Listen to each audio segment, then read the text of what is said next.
સુરેન્દ્રનગર એ division police ટીમે ખંડણી માંગનાર ગુનેગારોનું સરઘસ કાઢ્યું। મલ્હાર ચોકમાં કપાસિયા ખોળની દુકાનદારને 10 લાખ તૈયાર રાખજે, નહીં તો તારો દીકરો જીવતો નહીં રહે તેવી ધમકી આપનાર 3 આરોપીઓનું રિકન્સ્ટ્રક્શન કર્યું।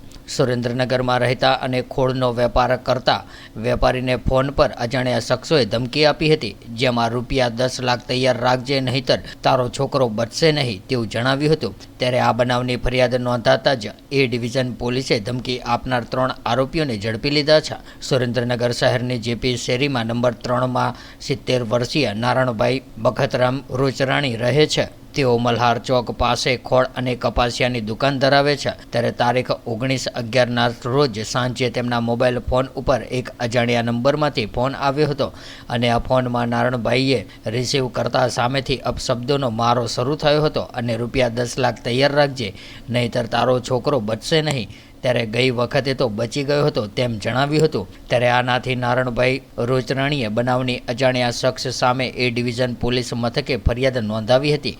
ત્યારે આ ફરિયાદ નોંધાતા જ એ ડિવિઝન પોલીસ પીઆઈ RM સાંગડાના માર્ગદર્શનથી મુકેશભાઈ ઉતેડિયા, અજયસિંહ ઝાલા, મહાવીરસિંહ બારડ સહિતની ટીમે આ કેસના આરોપીને શહેરના મફતિયાપરામાં રહેતા ઇરફાન નાગરખાન મલેક, દસાડાના પીપળીના સમીર ખાન ઉર્ફે ભૂરો અશરફ ખાન મલેક અને શહેરના રામનગરમાં રહેતા અમીર ખાન ઉર્ફે ભૂલો અસલમ ખાન પઠાણને ઝડપી પાડ્યા હતા અને આરોપીઓની પૂછપરછમાં ફરિયાદીના કુટુંબનો યુવાન ફુલેકું ફેરવીને ફરાર થઈ ગયો હતો, જેમાં આરોપીઓને ₹1.60 લાખ લેવાના હોવાથી ધમકી આપ્યાનું ખુલ્યું છે। ત્યારે પોલીસે આરોપીઓની ધરપકડ કરીને કોર્ટમાં રજૂ કરવાની તજવીજ હાથ ધરી હતી અને એ ડિવિઝન પોલીસ ટીમે ખંડણી માંગનાર શખ્સોનું મલ્હાર ચોક વિસ્તારમાં રિકન્સ્ટ્રક્શન કરીને આરોપીઓને કાયદાનું ભાન કરાવ્યું હતું અને સરઘસ કાઢીને અન્ય ગુનેગારોને ખબર પડે અને કાયદામાં રહેશો તો ફાયદામાં રહેશો તેવો ઉપદેશ આપ્યો હતો।